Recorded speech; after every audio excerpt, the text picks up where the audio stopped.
Mr. Jupiter takes the fifth. On the last day of school, Mr. Jupiter's students cleaned out their desks. They tossed out pencil nubs, gum wrappers, half-empty glue bottles, and tests with bad grades. "Oh, look," Missy suddenly shouted, "I found my mittens." She pulled out the 36 pairs of black knitted mittens. "Oh, gross," moaned Rose. "I found the first-class picture." "Oh, joy," cried Ham. "I found a green jelly bean." He popped it into his mouth just as Humphrey said, "That's not a jelly bean. That's a moldy piece of tofu from one of my salads." Ham smacked his lips. It was still good. "I bet you're going to be sick," said Emberly. "I bet you're going to puke the whole first week of summer vacation and not be able to go to the swimming pool." "That's okay," said Ernest. "He can always come stay home with me and crochet." said Rachel. Nobody heard her. "Yikes," said Jackie. "I hope I don't catch it. I catch everything. Baseballs, basketballs, frisbees." "Get serious," snorted Stanford. "You can't catch food poisoning." Mr. Jupiter clapped his hands. "It's time to collect the textbooks. Please pass your spelling manuals to the front." Amisha handed hers forward. "Goodbye, old friend," she whispered. "Now your math books," Mr. Jupiter said a few moments later.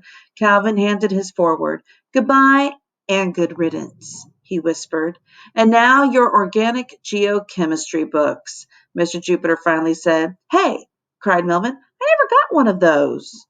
The others ignored him. "Is everyone's desk finally empty?" asked Mr. Jupiter. "Mine is," said Lil, and she waxed poetic.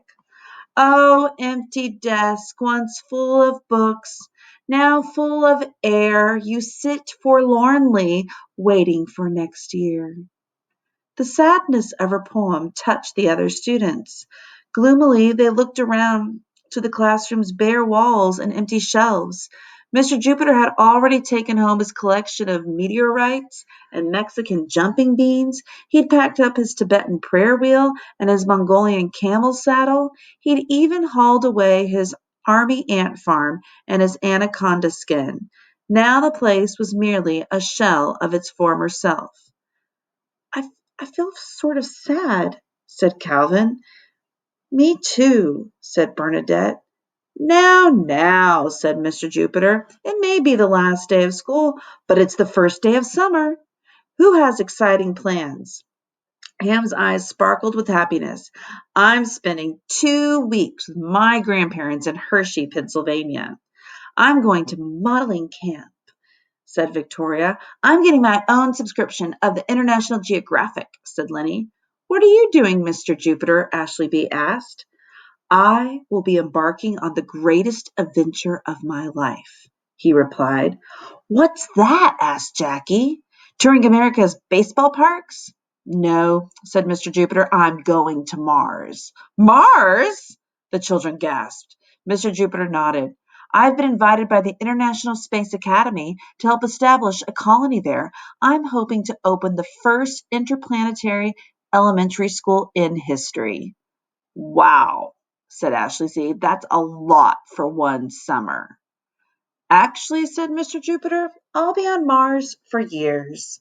He paused, then added, "Today is my last day at Aesop Elementary School."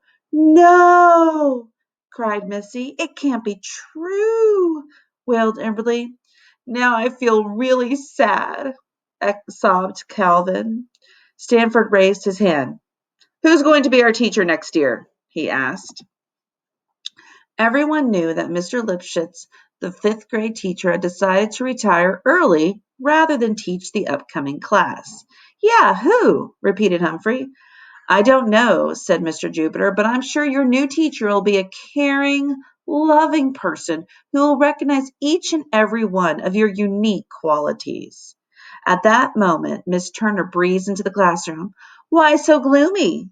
she asked when she saw the children's faces. "Mr. Jupiter's leaving us," blurted Rose. "He's going to Mars." The color drained from Miss Turner's cheeks. But who will teach the children?" she asked. The classroom door burst open, and in stalked a man dressed entirely in black and carrying a mysterious leather satchel. He glowered at the children from beneath a bushy gray eyebrows, and Mr. Jupiter turned as white as his whale-tooth necklace. He ducked behind Miss Turner. "What are you doing?" she shrieked. "Shh!" whispered Mr. Jupiter. Miss Turner lowered her voice. "What's going on?" "I stood at the edge of an erupting volcano," Mr. Jupiter whispered frantically, "swum through shark-infested waters, survived an attack of killer bees, but there's still one thing that strikes fear into my heart." "My name is Herman Kinderschmucker," growled the man. "And he's it," squeaked Mr. Jupiter. He stuck his head under Miss Turner's cardigan. "I will be your fifth-grade teacher," Mr. Kinderschmucker continued. He smiled menacingly. "I have ways of making you behave." Rose gulped, Rachel gasped, and Mr. Jupiter whimpered. The sound made Mr. Kinderschmucker turn. "Who's there?" he demanded. "Come out at once." On legs that were weaker than Calvin's math skills, Mr. Jupiter stepped out from behind the librarian. "Hi there, Mr.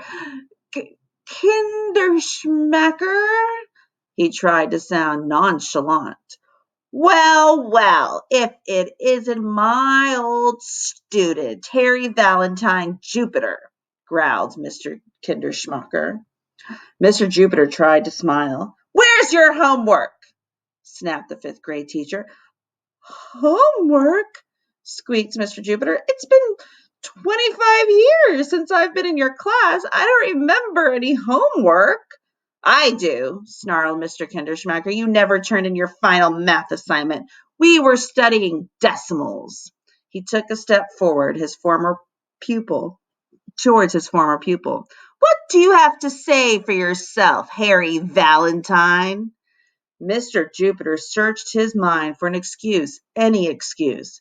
"Would you believe I lost it fighting this kid who said you weren't the best teacher in school?" he stammered. "Hey, that's my excuse," said Lenny. But Mr. Kinderschmucker sneered. "I never believe anything my students tell me. You know that." And he snapped open his satchel and pulled out a fifth-grade math book. At the sight of it, Calvin almost fainted. "You will do page 58 now," thundered Mr. Kinderschmucker. But began Mr. Jupiter. "No buts," warned Mr. Kinderschmucker, "or else." Mr. Jupiter yelped, grabbed the book, and sat down at his desk. As he struggled with the first 257 math problems, Mr. Kinderschmucker turned back to the students. "In my classroom, you will work," he barked. "Not only will you be expected to copy each of your spelling words 500 times a week, but you will be required to turn in 100 book reports a month and do 6 hours of homework each night." He looked around the room. "Any questions?" "Oh, will we tell jokes?" asked Lenny. "Absolutely not." Will we get snacks?" asked Ham. "Never." "Will we begin given time to crochet?" asked Ernest. "Don't make me laugh." Missy turned to Rose. "I didn't think he could laugh," she whispered. "Stop that jibber-jabber at once," roared Mr. Kinderschmucker. "Hey," said Humphrey, "you can't talk to us like that." "I certainly can," replied Mr. Kinderschmucker. "I'm the teacher. Now everyone shut your mouths and lay your heads on your desk. You'll remain that way until the end of the day." Meekly, the children put their heads down.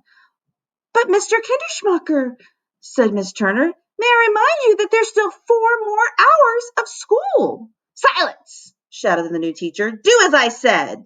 Meekly, the librarian put her head down too. Soon the room grew quiet. Only the sound of Calvin nervously chewing on his pencil broke the silence. Then Rachel began whimpering so loudly that the others could almost hear her.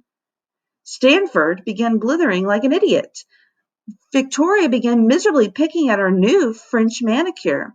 Lil began mumbling a dirge, and Ham complained about loss of appetite. All this noise forced Mr. Jupiter to look up from his decimals. What he saw shocked him. Lenny and Bruce were clinging to each other, and they looked terrified. No! Screamed Mr. Jupiter, leaping to his feet. He swept the math book onto the floor, and it landed with an explosive bam. That's a month of detention for you, Harry Valentine, snarled Mr. Kinderschmacker. Mr. Jupiter suddenly felt a courage coursing through his veins. It reminded him of the time he had wrestled a crocodile on the banks of the Nile River. He lifted his chin. No, he said, it's not. Sit down, commanded Mr. Kinderschmacker. Mr. Jupiter squared his shoulders. No, he said, I won't. This is my class now, hissed Mr. Kinderschmacker. Mr. Jupiter stood tall. No, he said, this is my class and these are my students. The children raised their heads. But what about Mars? They asked.